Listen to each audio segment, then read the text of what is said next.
Assalamualaikum warahmatullahi wabarakatuh. A'udzu billahi minasyaitonir rajim. Bismillahirrahmanirrahim. Alhamdulillahi rabbil alamin. Allahumma shalli wa sallim ala sayyidina Muhammad wa ala ali sayyidina Muhammad.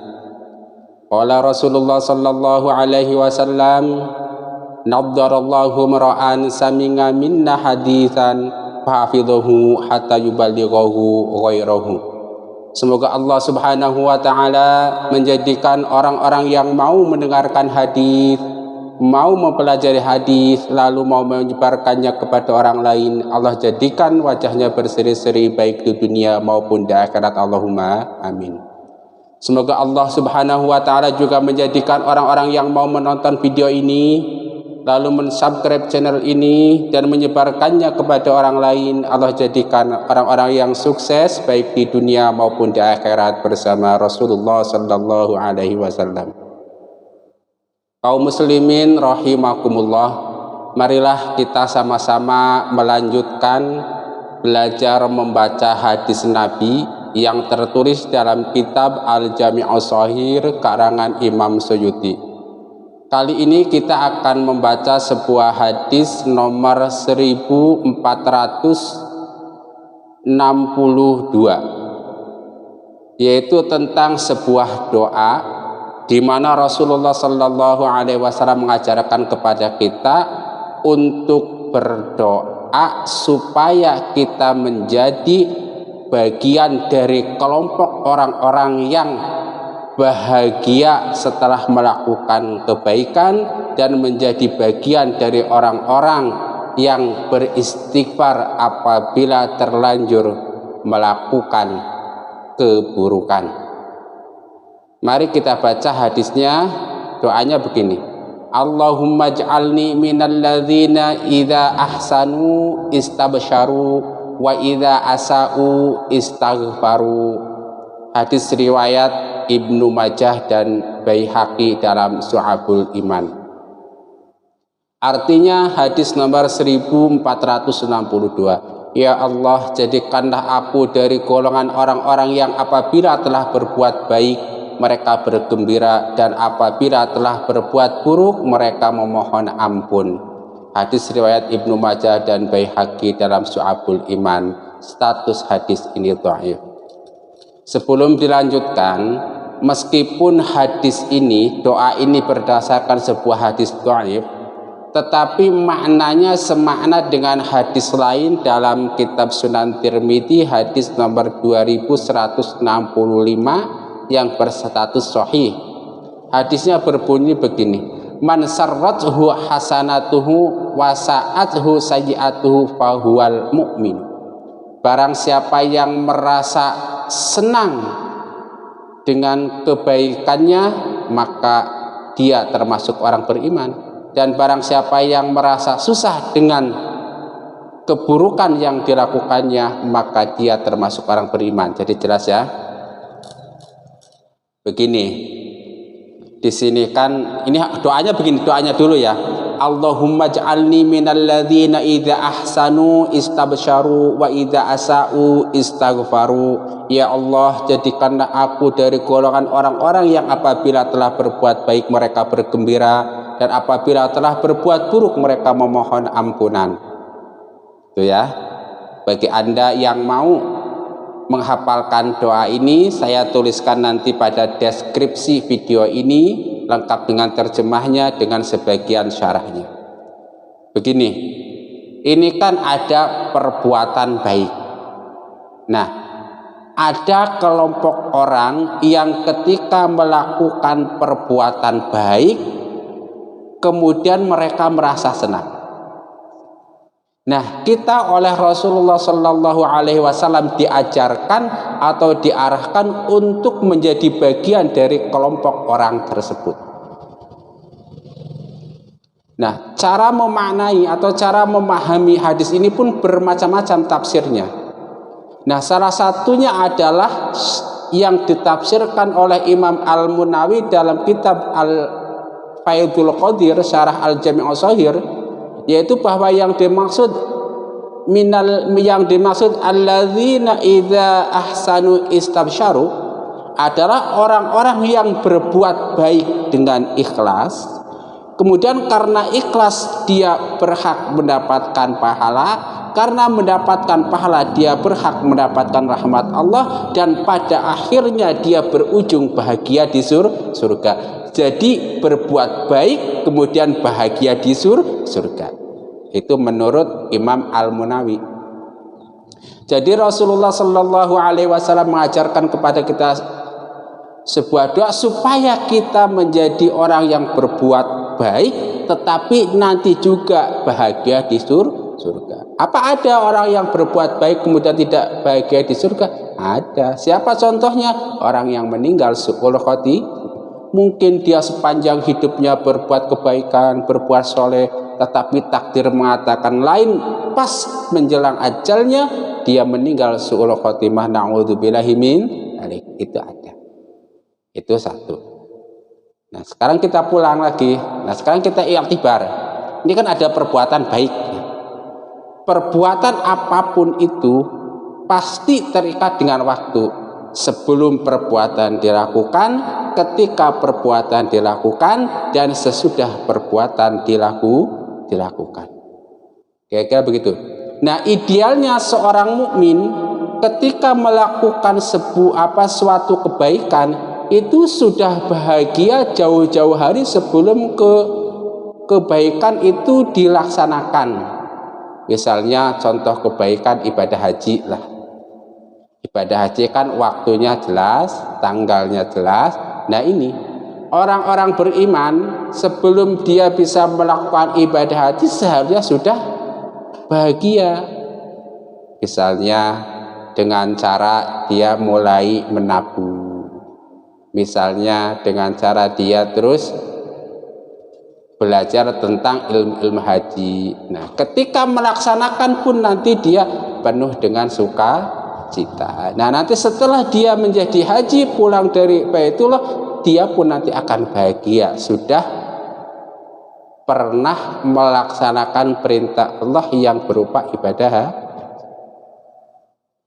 Apa ada orang yang susah ketika melaksanakan kebaikan? Ada. Contohnya misal orang-orang yang tidak ikhlas, pulang dari haji dia bukannya bahagia karena sudah bisa menunaikan rukun Islam yang kelima yaitu ibadah haji, tetapi dia menjadi susah. Kenapa? Sebagian hartanya hilang. Karena apa?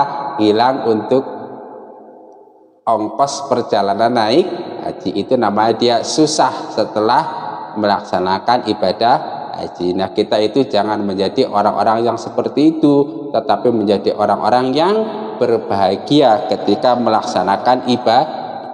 Contoh kebaikan lainnya misalnya sholat berjamaah gitu kan. Itu ada orang-orang yang istilahnya belum masuk waktu sholat dia sudah menunggu-nunggu. Ini kok nggak adzan-adzan ya? Nah itu dia udah mulai bahagia. Begitu ngong adzan kemudian dia berangkat ke masjid melaksanakan sholat jamaah penuh dengan kebahagiaan. Nanti keluar dari masjid sholat sudah ditunaikan, hatinya pun dipenuhi dengan kepuasan batin, dengan kebahagiaan. Kira-kira begitu. Apa ada yang susah berkaitan dengan sholat, khususnya sholat jamaah? Banyak. Contoh misalnya orang-orang yang sibuk kerja, kebetulan rumahnya dekat masjid. Dia itu kalau kerja itu takut nanti keburu adzan, takut keburu adzan.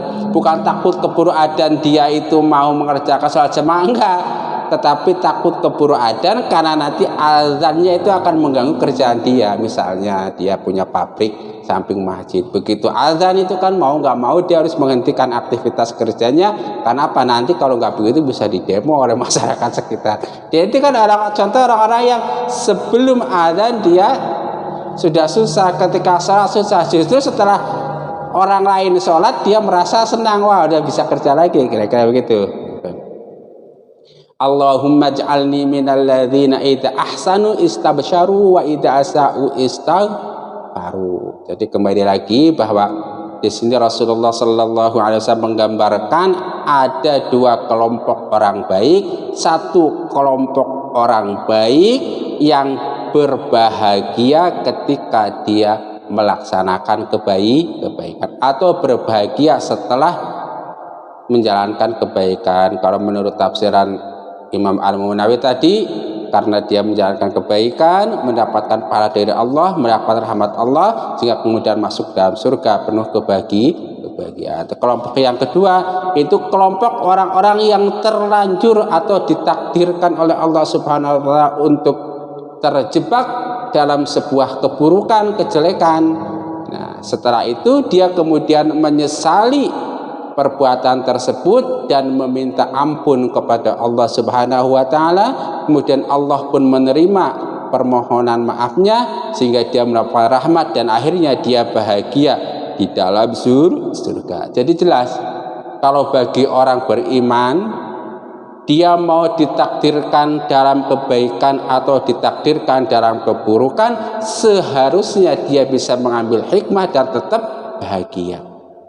Seperti ini, kalau kebetulan dia ditakdirkan terjatuh dalam keburukan, maksiat misalnya, maka dia cepat-cepat mohon ampun kepada Allah sehingga diampuni oleh Allah dan pada akhirnya berakhir dengan bahagia. Kira-kira begitu. Wa idza asa'u istaghfaru. Nah, begini, orang-orang yang kebetulan melaksanakan perbuatan tidak baik, maksiat itu kan ada terbagi menjadi dua. Yang pertama, orang yang melaksanakan perbuatan tidak baik kemudian beristighfar kepada Allah, nah maka nanti dia ujungnya akan bahagia di dalam surga. Dan yang kedua, orang-orang yang melaksanakan keburukan kemudian dia tidak istighfar kepada Allah, Allah pun tidak mengampuni dan pada akhirnya dia celaka di dalam neraka. Nah, maka kita diarahkan oleh Rasulullah untuk berdoa supaya menjadi orang, kalaulah kita ditakdirkan terjerumus dalam sebuah dosa, maka jangan terus putus asa, kita langsung mohon ampun kepada Allah, nanti Allah akan mengampuni dan akhirnya ceritanya kita bahagia di dalam surga. Kira-kira begitu, ya kan? Nah begini, ada sebagian kelompok orang yang ketika melaksanakan sebuah kejahatan atau sebuah maksiat itu merasa bangga. Misalnya, wah dia cerita sama teman-temannya dulu waktu mudanya dia mabok tuh misalnya, botol 2 botol masih kuat. Nah itu kan dia nggak ada nyesel-nyeselnya, bahkan dia merasa bangga menceritakan aibnya, menceritakan dosa-dosanya. Misalnya, wah dulu waktu masih muda tuh banyak mantan-mantan yang bisa dia rayu, dia rusak. Itu kan bangga, itu tidak menyesal. Nah kita itu oleh Rasulullah harus jauh dari kelompok orang tersebut.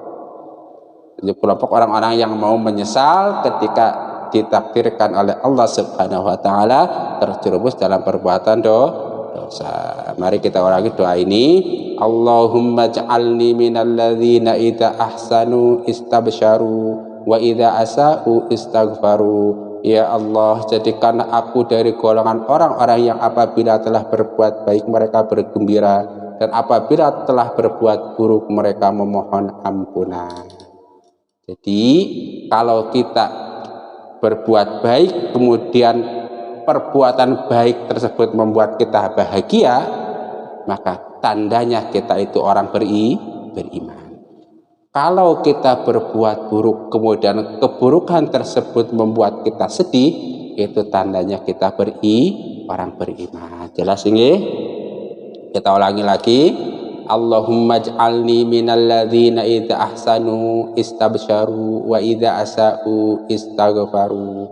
Mudah-mudahan bermanfaat, monggo dihafalkan supaya kita itu hidup menjadi orang beriman yang gampang, ya kan? Itu satu. Yang kedua, mudah-mudahan doa ini pun tidak hanya sekedar doa, tetapi membuat kita ma'rifatullah. Contohnya apa? Ini kan doa, meminta. Dengan mengucapkan doa ini kita menjadi tahu siapa kita. Kita adalah orang yang meminta hanya kepada Allah. Siapa Allah? Allah adalah zat satu-satunya yang bisa memberikan pertolongan. Siapa yang mengajarkan doa ini? Rasulullah Shallallahu Alaihi Wasallam. Sehingga dengan mengucapkan doa ini dalam satu tarikan nafas kita bisa mengetahui 3 hal. Yang pertama, ma'rifatun nafsi, mengetahui siapa diri kita. Yang kedua, ma'rifatullah, mengetahui siapa Allah. Dan yang ketiga, ma'rifatur rasul. Dengan ini maka kita akan menjadi man arafa nafsahu arafa rabbahu. Barang siapa yang mengetahui siapa dirinya, ini minimal kita ketahui bahwa kita ini ada orang berdoa yang meminta kepada Allah. Itu kan ma'rifatun nafs. Dan kemudian kita menjadi tahu kalau kita yang meminta, menjadi tahu kepada Allah. Siapa Allah? Itu zat yang kita mintai, satu-satunya yang bisa mengabulkan permohonan kita. Kira-kira begitu ya dalam satu tarikan nafas. Itu intinya itu. Kita ulangi lagi. Allahumma ja'alni minal ladzina idza ahsanu istabsyaru wa idza asa'u istaghfaru. Jadi jelas ya. Nah itu. Jadi kita menjadi ma'rifatullah. Jadi kita tahu siapa Allah, ya minimal sedikit-sedikit. Di sini kita menjadi tahu Allah adalah zat yang harus kita mintai pertolongannya. Enggak ada zat lain yang bisa menolong kita kecuali Allah. Satu-satunya yang memberi petunjuk kepada kita syariatnya adalah Rasulullah. Kemudian siapa diri kita? Diri kita adalah orang yang meminta kepada Allah dengan petunjuk dari sunnah Rasulullah yang berupa hadis ini. Sudah jelas ya, mudah-mudahan bermanfaat, dan mudah-mudahan dengan membaca hadis-hadis Nabi kita menjadi orang yang ma'rifatullah, ma'rifatur Rasul, dan ma'rifatun nafs. Allahumma amin. Rabbana taqabbal minna innaka antas samiul alim wa tub alaina innaka antat tawwabur rahim. Subhanakallahumma wa bihamdika asyhadu an la ilaha illa anta astaghfiruka wa atubu ilaik. Jangan lupa bagi Anda yang mau mendownload video ini, mau mengedit video ini, mau men-share video ini, silahkan, bebas, nggak usah izin-izinan. Mau diupload ulang juga silahkan. Yang penting tidak bertentangan dengan hukum Islam, tidak bertentangan dengan hukum NKRI, dan digunakan untuk kebaikan. Jangan lupa like dan subscribe channel ini supaya kita sama-sama menjadi orang yang berperan aktif dalam menyebarkan hadis Rasulullah Sallallahu Alaihi Wasallam, sehingga kita mendapat rahmat baik di dunia maupun di akhirat bersama Rasulullah Sallallahu Alaihi Wasallam. Allahumma amin. Wal afa minkum. Wassalamualaikum warahmatullahi wabarakatuh.